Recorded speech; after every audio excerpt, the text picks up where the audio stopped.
আমরা tuition fee এটা কিভাবে মওকুফ করা যায়, বা এটার জন্য কি আলাদা কোনো প্রসেস করতে হয় কিনা, বা অ্যাপ্লিকেশনে এটা বলতে হয় কিনা, এটা নিয়ে যদি একটু বলতেন আপনারা। না আসলে টিউশন ফি যেটা এটা হচ্ছে ২ টা বলি। যেমন হচ্ছে মাস্টার্সের ক্ষেত্রে অনেক সময় কেউ ফান্ডিং নিয়ে আসে, কেউ ফান্ডিং নিয়ে আসে না।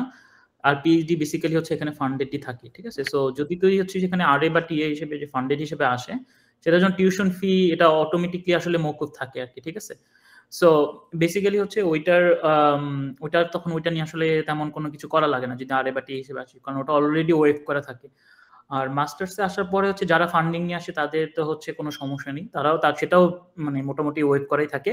অনেক সময় হচ্ছে পার্শিয়ালি ফান্ড বা হচ্ছে ফুল ফান্ডিং অনেক সময় হয় না মাস্টার্সে অনেক সময়। অনেক সময় এটা হতেই পারে। সো তখন ক্ষেত্রে হচ্ছে কিছু সেক্ষেত্রে হচ্ছে টিউশন কিছু পরিমাণ বা কত পার্সেন্ট স্কলারশিপ বা ফান্ডিং দিছে সেটা তোকে বলা লাগে। মানে তারা বলে দেয় যে আসলে তোর 75% তোমার স্কলারশিপ হয়েছে বা হচ্ছে 85%। তখন সেক্ষেত্রে আসলে কোন পোর্শনটা সেটাকে আদৌ টিউশন ফিটার জন্য দেওয়া লাগবে নাকি হেলথ ইন্স্যুরেন্সে দেওয়া লাগবে সেটা আসলে ওই হিসাবে তোকে আসলে পে করে দেওয়া লাগে আরকি। এটা আসলে তোর অ্যাপ্লিকেশন সময় এটার সময় আসলে খুব একটা মানে এপ্লাই সময় আসলে বলা লাগে না। কারণ ওখানে আসলে বেসিক্যালি একটা জিনিস থাকে যে মানে do you want to funded or scholarship তখন সবাই ইয়েসই দেয় ওখানে আরকি। সো ওইটা নিয়ে আসলে এক্সট্রা করে কিছু বলা লাগে না।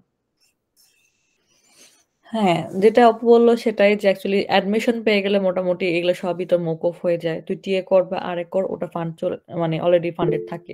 বাট আরেকটা জিনিস যেটা আমি নোটিস করছি যে অনেক ইউনিভার্সিটি আছে বিশেষ করে মিড ওয়েস্ট বা ওয়েস্টার্ন দিকে ইউনিভার্সিটি গুলোতে সেগুলোতে কোর্স ফি দিতে হয়।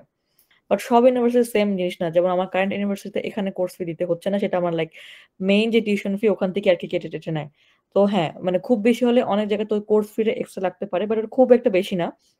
তোকে যে সেলারি দিবে তুই ওই সেলারি থেকে ওটা পে করতে পারবি। So it's not too much. তো হ্যাঁ, সাধারণত কোর্স ফি দিতে হয় আর টিউশন ফি আর কোনো খুব একটা দিতে হয় না।